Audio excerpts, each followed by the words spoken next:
Hello दोस्तों, नमस्कार। दिन भर की बड़ी खबर बिना देरी के बताएंगे, जहां सबसे पहले बताएंगे चीनी नौसेना के मुख्यालय पहुंचे Pakistani navy chief, joint patrolling को तैयार, भारत की बढ़ेगी टेंशन। तो वहीं कनाडा पुलिस ने निज्जर के हत्यारों को गिरफ्तार करने का किया दावा, भारत पर लगाया ये बड़ा आरोप। तो वहीं न्यू जर्सी के रटगर्स विश्वविद्यालय में कश्मीरियों को बताया गया कब्जे वाले लोग। सारी जानकारी आपको बताएंगे कैसे और क्यों हेमंत विश्व शर्मा ने ऐसा कहा कि वहां हम राहुल गांधी को नहीं हरा सकते, वो पक्का जीत जाएंगे। एक से एक बड़ी खबर बताएंगे, बस आप वीडियो का अंत तक बने रहेगा। और खबरों में आगे बढ़ने से पहले अपने देश भारत का, भारतीय सेना का, भारत के संप्रभुता अखंडता का पुरजोर समर्थन करते तो वीडियो को लाइक करके, चैनल को सब्सक्राइब करके, बेल आइकन दबा के कमेंट में जय हिंद अवश्य का बात करें। पहली बड़ी खबर की, जहां चीनी नौसेना के मुख्यालय पहुंचे Pakistani navy chief, joint patrolling को तैयार, भारत की बढ़ेगी टेंशन। जी हां, पाकिस्तान के नौसेना प्रमुख एडमिरल नवीद अशरफ ने किंगदाओ में पीपुल्स लिबरेशन आर्मी नेवी के मुख्यालय का दौरा किया। इस यात्रा के दौरान उन्होंने शुक्रवार को चीनी नौसेना के commander admiral who Zhong Ming के साथ चर्चा की। यात्रा के दौरान दोनों समकक्षों ने द्विपक्षीय नौसैनिक सहयोग और क्षेत्रीय समुद्री सुरक्षा मुद्दों पर चर्चा की। एडमिरल अशरफ ने समुद्री सुरक्षा गश्ती के माध्यम से क्षेत्रीय समुद्री शांति और स्थिरता के लिए पाकिस्तानी नौसेना की प्रतिबद्धता को रेखांकित किया। दोनों अधिकारियों के बीच अरब सागर में जॉइंट पेट्रोलिंग पर भी सहमति बनी। ऐसे में पाकिस्तानी नौसेना के साथ चीनी नौसेना की तैनाती को एक बड़े परिप्रेक्ष्य में देखा जा रहा है। इसके अलावा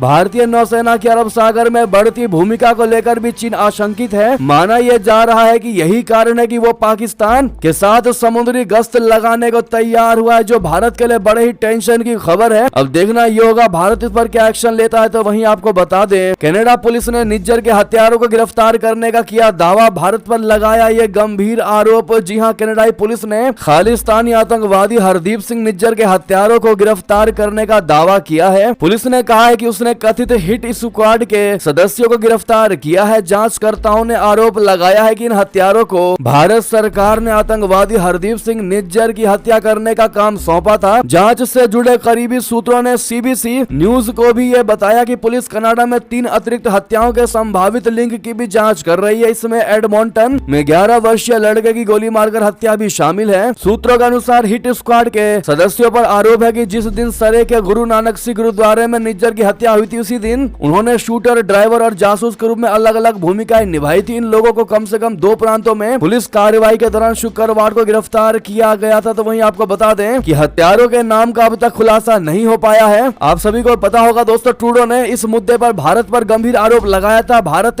पर इस हत्या का आरोप लगाया था। लेकिन अब जो कनाडा की पुलिस ने बड़ा एक्शन लिया और खालिस्तानी आतंकवादी निज्जर की हत्या में शामिल संदिग्धों को गिरफ्तार किया है। इसके बाद देखना ये होगा कि ये आतंकवादी किसके ग्रुप के थे। साथ ही साथ आपको बता दें, ईरान ने जब्त इजरायली जहाज MSC एरीज के चालक दल को छोड़ा, 16 भारतीयों की घर वापसी। जी हां, ईरान ने कहा है कि उसने पुर्तगाली ध्वज वाले मालवाहक जहाज MSC एरीज के चालक दल के सदस्यों को रिहा कर दिया है, जिसके 25 सदस्यों में से 17 भारतीय थे। ईरान के एक बयान के अनुसार उसके विदेश मंत्री अमीर अब्दुल्लायान ने शुक्रवार को अपने एस्टोनियाई समकक्ष मार्गस शाहकना के साथ फोन पर बातचीत के दौरान जहाज के चालक दल की रिहाई का उल्लेख किया। इजरायल से संबंधित मालवाहक जहाज के भारतीय चालक दल के 17 सदस्यों में से एकमात्र महिला कैडेट एन टेसा जोसेफ को 13 अप्रैल को ईरान की सेना द्वारा टैंकर को जब्त करने के कुछ ही दिनों बाद रिहा कर दिया गया था। टेसा जोसेफ की रिहाई के बाद भारतीय विदेश मंत्रालय ने बताया था कि वो बाकी भारतीय नागरिकों की रिहाई के लिए ईरान के साथ बातचीत कर रहे हैं। तो वहीं ऐसे में भारत के इस पावर के अगर आप भी लोहा मानते तो अपनी राय अवश्य दीजिएगा। और साथ ही साथ बता दें, जमीन से समुद्र तक गहरी होगी भारत और इंडोनेशिया की दोस्ती, मालदीव और चीन को मिलेगा कड़ा जवाब। जी हां, मालदीव जैसे देश भले ही चीन से प्रेम रखने लगे हो, मगर इंडोनेशिया जैसे दोस्त भारत के साथ अपने रिश्ते लगातार प्रगाढ़ कर रहे हैं। इन दोनों की दोस्ती अब जमीन से लेकर समुद्र तक नई गहराई की ओर आगे बढ़ रही है। भारत और इंडोनेशिया ने शुक्रवार को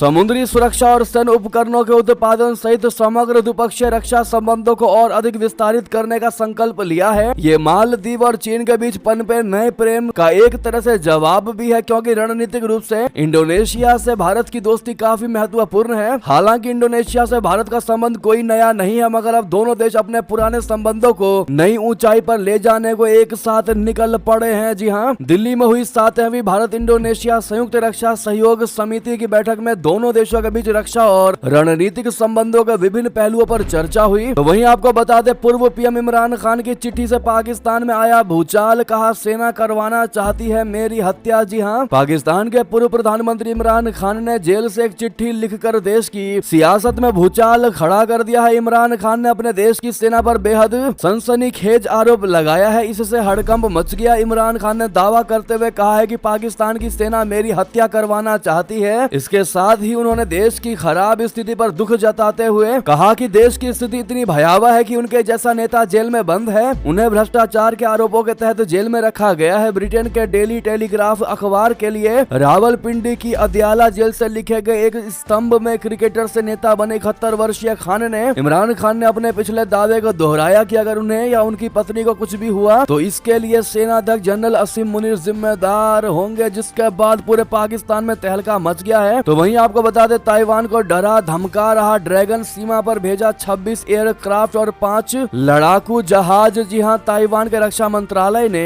शुक्रवार को कहा कि उनकी सीमा के आसपास 26 चीनी एयरक्राफ्ट और 5 नौसैनिक जहाजों का पता चला है। ताइवान के मुताबिक पिछले 24 घंटों में चीन के ये जहाज ताइवान की सीमा के पास आए। 20 मई को ताइवान के नए राष्ट्रपति लाई चिंगते पदभार ग्रहण करेंगे। उनके शपथ लेने से कुछ सप्ताह पहले ये घटना हुई है। लाई चिंगते को चीन एक खतरनाक अलगाववादी नेता मानता है।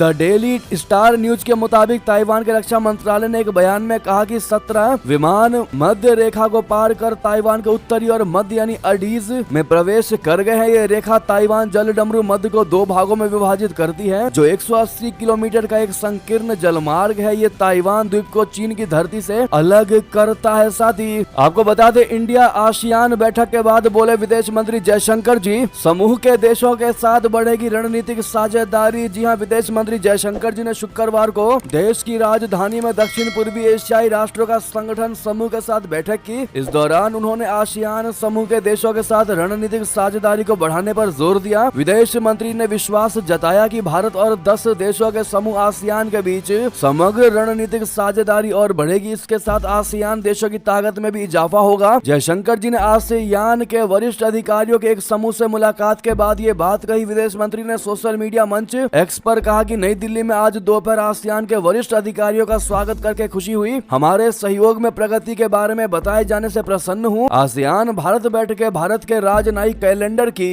एक महत्वपूर्ण विशेषता है। उन्होंने कहा कि विश्वास है कि हमारी समग्र रणनीतिक साझेदारी और बढ़ेगी, इससे आसियान की सामूहिक ताकत में भी इजाफा होगा। तो वहीं बता दें न्यू जर्सी के रटगर्स विश्वविद्यालय में हुआ बवाल, कश्मीरियों को बताया कब्जे वाले लोग। जी हां, फलस्तीन के समर्थन में अमेरिका की कई यूनिवर्सिटियों में हंगामा चल रहा है। अब न्यू जर्सी के रटगर्स विश्वविद्यालय के छात्रों ने भी गाजा युद्ध के खिलाफ प्रदर्शन किया। इस दौरान उन्होंने प्रशासन को 10 मांगों की एक सूची सौंपी। इनमें से एक डिमांड में कश्मीरियों को कब्जे वाले लोग कहा गया। इसको लेकर शुक्रवार को इतिहासकार और लेखक आंड्रे टुस्के ने एक एक्स पर लिखा कि रटगर्स विश्वविद्यालय के छात्रों की 9वीं मांग में कब्जे वाले लोगों का प्रतिनिधित्व करने वाले झंडे लगाने को कहा गया। टुस्के भी रटगर्स विश्वविद्यालय में इतिहास की एसोसिएट प्रोफेसर हैं। उन्होंने छात्रों की सभी 10 मांगों को अपने एक्स हैंडल पर शेयर किया। तो वहीं बता दें बलूचों का खौफ, पाकिस्तान में बुलेट प्रूफ गाड़ी के बिना यात्रा नहीं करेंगे चीनी इंजीनियर्स। जी हां, पाकिस्तान सरकार ने चीनी नागरिकों की रक्षा के लिए बड़ा फैसला किया है। सरकार ने बुधवार को निजी सुरक्षा और बुलेट प्रूफ वाहन के लिए बिना खैबर पख्तूनख्वा प्रांत में चीनी नागरिकों की आवाजाही पर प्रतिबंध लगा दिया।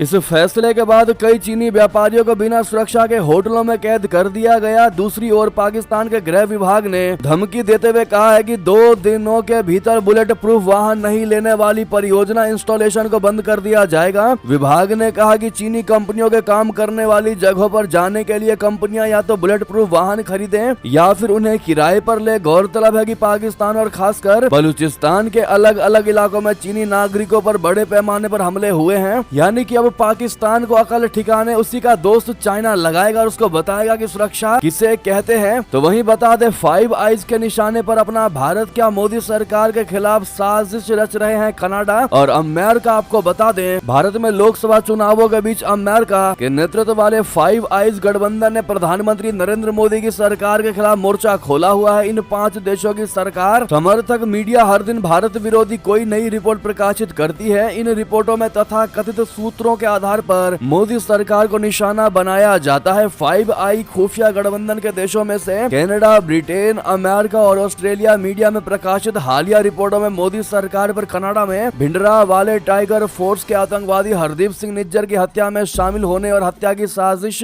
रचने का आरोप लगाया है। जैसा कि हमने आपको शुरू में भी बताया, लेकिन इन फाइव आइज देशों की मीडिया ने अमेरिका में प्रतिबंधित आतंकवादी गुरपतवंत सिंह पन्नू की हत्या की कथित साजिश, ब्रिटेन में खालिस्तान लिबरेशन फोर्स के आतंकवादी अवतार सिंह खांडा की हत्या और पाकिस्तान में भारत विरोधी आतंकवादियों की हत्या का कनेक्शन भारत से जोड़ा है। यानी कि जैसे ही जैसे चुनाव पूरे होने वाले हैं वैसे ही वैसे पश्चिमी देश भारत में मोदी सरकार के प्रति जहर घोलने की कोशिश कर रहे हैं। अगर आप भी मानते हैं कि इसका जवाब भारत की जनता इस पश्चिमी देश को जरूर देगी तो अपनी राय अवश्य दीजिएगा। और वहीं भारत के इंटरनल मैटर में इन देशों के दखल के लिए आपका क्या जवाब होगा दोस्तों, जरूर कमेंट में लिखकर अवश्य बताइएगा। साथ ही साथ बता दें, मालदीव के मुइज़ू के बाद एक और देश में चुना गया चीन का पक्का दोस्त अब अमेरिका ऑस्ट्रेलिया को बड़ा खतरा। दरअसल सोलोमन द्वीप के सांसदों ने पूर्व विदेश मंत्री जेरेमिया मनेले को अपना नया प्रधानमंत्री चुना है। जेरेमिया मनेले को मोहम्मद मुइज़ू की तरह चीन का करीबी नेता माना जाता है। जेरेमिया ने जीत के बाद गले लगाने की प्रशांत देश की नीति को जारी रखने का वादा किया है। मनेले ने गुरुवार को संसद के बाहर कहा कि लोगों ने बात की है और शांति का आह्वान किया। उन्होंने कहा कि मैं आपके निर्वाचित प्रधानमंत्री के रूप में विनम्रता पूर्वक आपके सामने खड़ा हूं। हमें लोकतांत्रिक प्रतिक्रिया का सम्मान करना चाहिए और उसे कायम रखना चाहिए। ऐसे में बता दें, अमेरिका और ऑस्ट्रेलिया की तगड़ी चिंता बढ़ गई है। सोगावारे द्वारा 2022 में चीन के साथ सुरक्षा समझौता करने के बाद क्षेत्रीय सुरक्षा पर संभावित प्रभाव के कारण चीन, अमेरिका और पड़ोसी ऑस्ट्रेलिया द्वारा सर्वेक्षण पर बारीकी से नजर रखी जा रही है। ऑस्ट्रेलिया के प्रधानमंत्री एंथोनी अल्बनीज ने मानेले को बधाई दी। उन्होंने लिखा कि मैं उनके साथ मिलकर काम करने के लिए उत्सुक हूँ। ऑस्ट्रेलिया और सोलोमन द्वीप घनिष्ठ मित्र हैं और हमारा भविष्य जुड़ा हुआ है। लेकिन ऐसे में जिस प्रकार से मालदीव के मुइज़ू चीन समर्थित है, वैसे ही इस देश के यानी सोलोमन द्वीप समूह के नेता भी चीन समर्थित है। ऐसे में चाइना के दोनों हाथ में लड्डू दिखते नजर आ रहे हैं। लेकिन अब देखना ये होगा कि कितने टाइम बाद इन देशों को अकल आती है कि चीन के साथ दोस्ती कितनी भारी पड़ने वाली है। तो वहीं आपको बता दें, भारत सरकार ने प्याज पर लगाया 40% निर्यात शुल्क। जी हां, सरकार ने शुक्रवार को प्याज के निर्यात पर 40% शुल्क लगाया। इसके साथ ही सरकार ने देसी चने के आयात पर शुल्क से 31 मार्च 2025 तक छूट देने का फैसला किया। इसके अलावा 31 अक्टूबर 2024 या उससे पहले जारी किए गए बिल ऑफ एंट्री के जरिए पीले मटर के आयात पर शुल्क छूट भी बढ़ा दी गई। बिल ऑफ एंट्री एक कानूनी दस्तावेज है जो आयातकों या सीमा शुल्क निकासी एजेंटों के आयातित माल के आगमन पर या उससे पहले दाखिल किया जाता है। वित्त मंत्रालय ने एक अधिसूचना में कहा है कि ये सभी बदलाव 4 मई से प्रभावी होंगे। फिलहाल प्याज के निर्यात पर प्रतिबंध लगा हुआ है। साथ ही बता दें, पंजाब पुलिस के हाथ लगी बहुत बड़ी कामयाबी। आईएसआई के लिए जासूसी करने वाला होशियारपुर से हुआ गिरफ्तार। जी हां, पंजाब पुलिस की इस स्पेशल टीम ने पाकिस्तानी खुफिया एजेंसी आईएसआई के लिए जासूसी करने वाले एक शख्स को होशियारपुर से गिरफ्तार किया है। आरोपी की पहचान फतेहपुर सूगा थाना भीखी विंड तरन तारन निवासी हरप्रीत सिंह उर्फ पास्टर के रूप में हुई है। आरोपी फिलहाल बाजीगर मोहल्लापुर हीरा होशियारपुर में रहा था। डीएसपी सिटी अमरनाथ ने बताया कि पुलिस को गुप्त सूचना मिली थी कि हरप्रीत सिंह होशियारपुर में 4 साल से रह रहा है और वो यहाँ पर रहकर पाकिस्तान के लिए जासूसी करता है। वो 2 बार विजिटर वीजा से पाकिस्तान भी जा चुका है। पुलिस ने गुप्त सूचना के आधार पर होशियारपुर में फगवाड़ा रोड पर रेलवे क्रॉसिंग के पास हरप्रीत सिंह नाम को पकड़ लिया। आरोपी के पास से एक बैग बरामद हुआ जिसमें आधार कार्ड, एक पासपोर्ट, भारतीय करेंसी और एक मोबाइल मिला। तो वहीं बता दें, फिलीपींस ने चीन के राजदूत को भेजा समन। दक्षिण चीन सागर में नौसैनिक पर हुए हमले पर जताई नाराजगी। जी हां, फिलीपींस ने चीन के राजदूत को समन जारी किया है। दरअसल बीते दिनों चीन की नौसेना ने दक्षिण चीन सागर में फिलीपींस के एक जहाज पर पेट्रोलिंग के दौरान वाटर कैनन से तेज प्रेशर के साथ पानी की बौछार कर दी थी। फिलीपींस की सरकार ने इस पर नाराजगी जताई है। फिलीपींस के विदेश मंत्रालय ने चीन के राजदूत झोउ जियोंग को समन भेजा है। दरअसल दक्षिण चीन सागर में स्थित शोआल द्वीप पर फिलीपींस अपना दावा जताता है। इस द्वीप पर फिलीपींस के कुछ सैनिक भी तैनात है। इन सैनिकों को फिलीपींस द्वारा नाकाओं के जरिए राशन आदि सामान पहुंचाया जाता है। चीन को इस पर आपत्ति है क्योंकि वो पूरे दक्षिण चीन सागर पर अपना दावा जताता है। इसके चलते चीन की नौसेना कई बार फिलीपींस के जहाज पर वाटर कैनन से हमला कर चुकी है। ताजा मामला 2 दिन पुराना है। अब फिलीपींस की सरकार ने इस पर कड़ा रुख अपनाया है। तो वहीं बता दें, क्या रशिया की इस हरकत से छिड़ जाएगा विश्व युद्ध? आग बबूला हुआ अमेरिका। फ्रांस ने भी कहा अब तुम्हारी खैर नहीं। दरअसल कहते प्यार और जंग में सब कुछ जायज है मगर कर जो आमतौर पर अनैतिक होता है उसका अक्सर विरोध किया जाता है। 2 साल से ज्यादा वक्त से चल रहे रशिया यूक्रेन युद्ध ने अब नया रुख ले लिया है। रूस पर यूक्रेनी सैनिकों पर रासायनिक गैस का इस्तेमाल करने का आरोप लगाया गया है। रशिया की इस हरकत से अमेरिका और फ्रांस बौखला उठे हैं। अमेरिका इस संबंध में मॉस्को को बातचीत की मेज पर लाना चाह रहा है। अमेरिका का दावा है कि युद्ध के मैदान में रशिया क्लोरोपिक्रीन का इस्तेमाल कर रहा है। आरोप है कि रशिया नाइट्रोक्लोरोफॉर्म का भी उपयोग कर रहा है, जिसका उपयोग आंसू गैस के रूप में किया जाता है। जी हाँ, ये गैस आंखों से लगातार पानी आना, आंखों में जलन, त्वचा पर चकत्ते जैसे लक्षण पैदा करते हैं। हालांकि अगर इस गैस का अधिक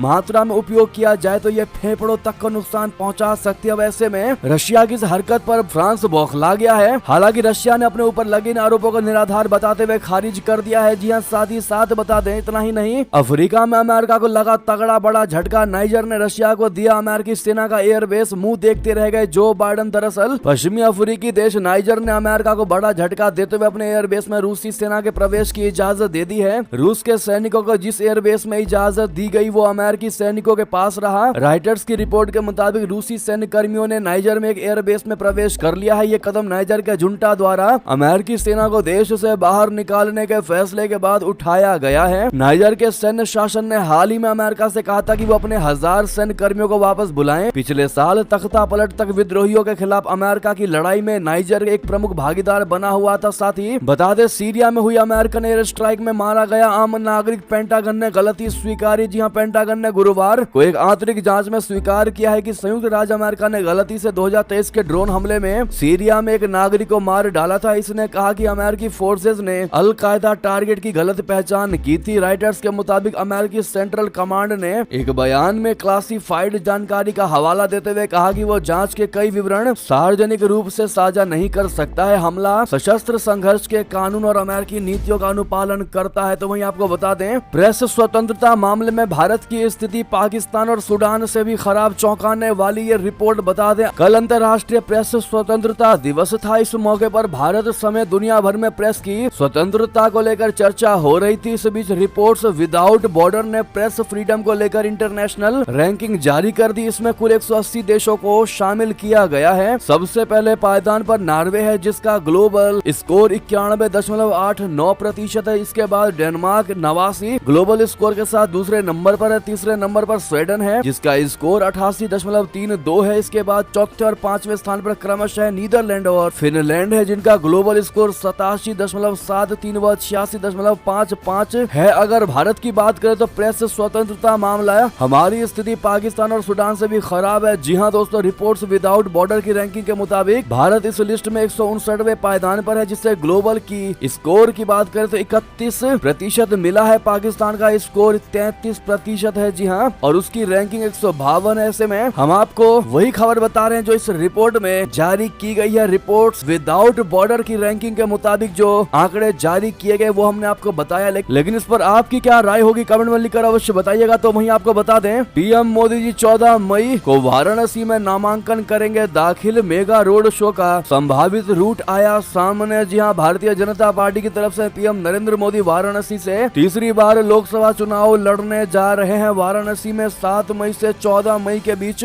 में नामांकन की प्रक्रिया पूर्ण की जाएगी। इसी बीच मिली जानकारी के अनुसार पीएम नरेंद्र मोदी मई महीने के दूसरे सप्ताह में वाराणसी पहुंचेंगे और संभावित तारीख के अनुसार वो 12 से 14 मई के बीच निर्धारित दिन नामांकन दाखिल करेंगे। उसके पहले भाजपा द्वारा प्रधानमंत्री मोदी के एक मेगा रोड शो की भी भव्य रूप में तैयारी की जा रही है। लोकसभा चुनाव को लेकर पूर्वांचल की सीटों पर मंथन के साथ साथ पीएम मोदी के नामांकन को लेकर भी बीजेपी काशी क्षेत्र के पदाधिकारियों की बैठकें जारी हैं। पार्टी नेताओं की तरफ से मिली जानकारी के अनुसार मई के दूसरे सप्ताह में प्रधानमंत्री मोदी जी वाराणसी पहुंचेंगे। संभावित तिथि के अनुसार वो 13 मई को वाराणसी पहुंचकर एक लंबा रोड शो करेंगे जो तकरीबन 9 से 10 किलोमीटर का होगा। तो वहीं बता दें, आज कानपुर आ रहे हैं प्रधानमंत्री मोदी जी, करेंगे रोड शो। सीएम योगी भी होंगे उनके साथ। तो वहीं एसपीजी ने संभाली सुरक्षा की व्यवस्था। जी हां, प्रधानमंत्री नरेंद्र मोदी जी आज यानी 4 मई को शाम 5:15 बजे कानपुर आ रहे हैं। वो यहां पर शहर के सबसे घने इलाके गुमटी क्षेत्र में 1 किलोमीटर का लंबा रोड शो निकालेंगे। उनके साथ मुख्यमंत्री योगी आदित्यनाथ जी भी मौजूद रहेंगे। चौथे चरण के लोकसभा चुनाव के प्रचार अभियान को शुरू करने के लिए आ रहे मोदी की कानपुर में ये पहली यात्रा है। पीएम चकेरी एयरपोर्ट पर शाम 5:15 पर उतरेंगे। वहां वहां से उनका काफिला बाई रोड चकेरी से रामा देवी होते हुए सीओडी पुल झकर कट्टी बस अड्डा अफीम कोठी चौराहा के आगे जरीब चौकी, उसके बाद जीटी रोड घुमटी के कीर्तनगढ़ गुरुद्वारा पहुंचेगा। जी हाँ दोस्तों, यहाँ पहुंचने पर सबसे पहले वो गुरुद्वारा में मत्था टेकेंगे, उसके बाद वो रथ पर सवार होकर रोड शो पर निकलेंगे। प्रधानमंत्री के रोड शो में लोगों के लिए 37 ब्लॉक बनाए गए हैं, जिसमें प्रत्येक ब्लॉक में प्रत्येक समाज और संगठन के लोग खड़े होकर पीएम मोदी जी के नगर आगमन पर स्वागत करेंगे। बहरहाल कौन कौन कानपुर से इस खबर को देख रहे कमेंट में लिखकर अवश्य बताएगा। तो वहीं आपको बता दें, आखिर हिमंता बिश्व शर्मा ने ऐसा क्यों कहा कि वहां हम राहुल गांधी को नहीं हरा सकते, वो पक्का जीत जाएंगे। दरअसल लोकसभा चुनाव 2024 में अब पाकिस्तान की एंट्री हो चुकी है। पूर्व मंत्री चौधरी फवाद हुसैन ने कांग्रेसी नेता राहुल गांधी की तारीफ की, जिसके बाद भारतीय जनता पार्टी बीजेपी कांग्रेस पर हमलावर है। इसी क्रम में असम के मुख्यमंत्री हिमंता बिश्व शर्मा ने राहुल गांधी पर तंज कसते हुए कटाक्ष करते हुए कहा कि वो पाकिस्तान के अंदर बहुत फेमस है, वहां से वो चुनाव जीत सकते हैं, लेकिन भारत में कभी भी नहीं जीत सकते। अगर वो पाकिस्तान से चुनाव लड़ेंगे तो 100% चुनाव जीत जाएंगे। जी हाँ, सीएम ने कहा कि पाकिस्तान में राहुल गांधी बहुत ज्यादा लोकप्रिय हैं। पाकिस्तान में अगर चुनाव होता है और राहुल गांधी वहां से चुनाव में खड़े होते हैं तो राहुल गांधी बहुत ही ज्यादा वोट से जीत जाएंगे। पाकिस्तान में राहुल गांधी से हम नहीं जीत सकते, पाकिस्तान में राहुल गांधी जरूर चुनाव जीतेंगे। पाकिस्तान जो चाहेगा भारत में उसका उल्टा होगा, वो भारत में तो चुनाव जीत ही नहीं सकते। हो सकता है कि पाकिस्तान में ही जीत जाए, भारत में तो केवल नरेंद्र मोदी ही पीएम रहेंगे, ये कहना है हिमंत बिश्व शर्मा जी का। बहरहाल क्या है इस पर आपकी राय दोस्तों, क्या इन्होंने सही कहा या गलत? कमेंट में अपनी राय अवश्य दीजिएगा। आप लोग साथ ही साथ बता दें, हैदराबाद में अमित शाह जी सहित कई बीजेपी नेताओं के खिलाफ हुआ केस दर्ज। रैली में नाबालिग बच्चों का इस्तेमाल करने का लगा है आरोप। जी हां, हैदराबाद शहर पुलिस ने केंद्रीय गृह मंत्री अमित शाह, भाजपा हैदराबाद लोकसभा क्षेत्र के उम्मीदवार के माधवी लता और अन्य भाजपा नेताओं के खिलाफ हाल ही में यहां एक चुनाव अभियान में कथित तौर पर नाबालिगों का इस्तेमाल करने का मामला दर्ज किया है। तेलंगाना के मुख्य निर्वाचन अधिकारी सीईओ को एक शिकायत में तेलंगाना प्रदेश कांग्रेस कमेटी के उपाध्यक्ष निरंजन रेड्डी ने आरोप लगाया है कि 1 मई को लाल दावाजा से सुधा टॉकीज तक भाजपा की रैली के दौरान कुछ नाबालिग बच्चे अमित शाह के साथ मंच पर थे। एफआईआर कॉपी पर उपलब्ध जानकारी के अनुसार निरंजन रेड्डी ने आरोप लगाया है कि एक बच्चे को भाजपा के प्रतीक के साथ दिखाया गया। ये चुनाव आयोग के दिशा निर्देशों का स्पष्ट उल्लंघन है। पोल पैनल को उनकी शिकायत के बाद सीईओ ने इसे तथ्यात्मक रिपोर्ट के लिए शहर पुलिस को भेज दिया, जिसके परिणाम स्वरूप गुरुवार शाम 7 बजे मोगलपुर पुलिस स्टेशन ने अमित शाह के खिलाफ एफआईआर दर्ज की है। जी हाँ, क्या आपको नहीं लगता दोस्तों कि इस मुद्दे में भी बात को बतंगड़ बनाया जा रहा है? और हैदराबाद किसका गढ़ है आप अच्छे से जानते ही हैं। इस पर आपकी राय तो जरूर बनती है, साथ ही साथ बता दें, स्मृति ईरानी ने साधा राहुल गांधी पर निशाना, कहा यह पहली बार नहीं हुआ जब राहुल गांधी अमेठी से भागे हैं। जी हाँ, स्मृति ईरानी ने राहुल गांधी और कांग्रेस पर जमकर निशाना साधते हुए कहा कि कांग्रेस का ये फैसला किसी हिस्ट्री से कम नहीं है कि गांधी परिवार ने अमेठी के अपने तथा कथित गढ़ को छोड़ दिया है। स्मृति ने कहा कि यह पहली बार नहीं है कि राहुल गांधी अमेठी से भागे हैं। 2019 में भी उन्होंने अमेठी छोड़कर वायनाड से चुनाव लड़ा था। जी हाँ, तो दोस्तों वहीं आपको बता दें, अमित शाह के बाद अधीर रंजन चौधरी भी हुए डीप फेक का शिकार। पश्चिम बंगाल पुलिस ने दर्ज किया मामला। दरअसल चुनावी सरगर्मी के बीच नेताओं के डीप फेक और मार्क्स वीडियो भी वायरल हो रहे हैं। हाल ही में अमित शाह का एक डीप फेक वीडियो वायरल हुआ तो पुलिस को एक्शन लेना पड़ा। ऐसा ही एक वीडियो पश्चिम बंगाल में भी वायरल हुआ। ये वीडियो कांग्रेस नेता अधीर रंजन चौधरी का है। पुलिस का कहना है कि पश्चिम बंगाल के कांग्रेसी अध्यक्ष के वीडियो में हेर फेर किया गया है। वीडियो में कथित तौर पर वो लोगों से भाजपा को वोट देने की बात कह रहे हैं। इसको लेकर जंगीपुर पुलिस स्टेशन में मामला दर्ज किया गया है। तो इसी बीच ये थी अभी की सारी बड़ी खबरें। आपको हमारी खबर कैसी लगी? आशा करता हूँ बहुत अच्छी लगी होगी। अगर थोड़ी भी अच्छी लगी तो इस वीडियो को दोस्तों में, भाइयों में, साथियों में, रिश्तेदारों में शेयर अवश्य कर दीजिएगा। और अभी कर दीजिए वीडियो को लाइक, चैनल कर दीजिए सब्सक्राइब, बेल आइकन दबाइए, साथ ही कमेंट बॉक्स में लिख दीजिएगा जय हिंद जय भारत। बहुत बहुत धन्यवाद।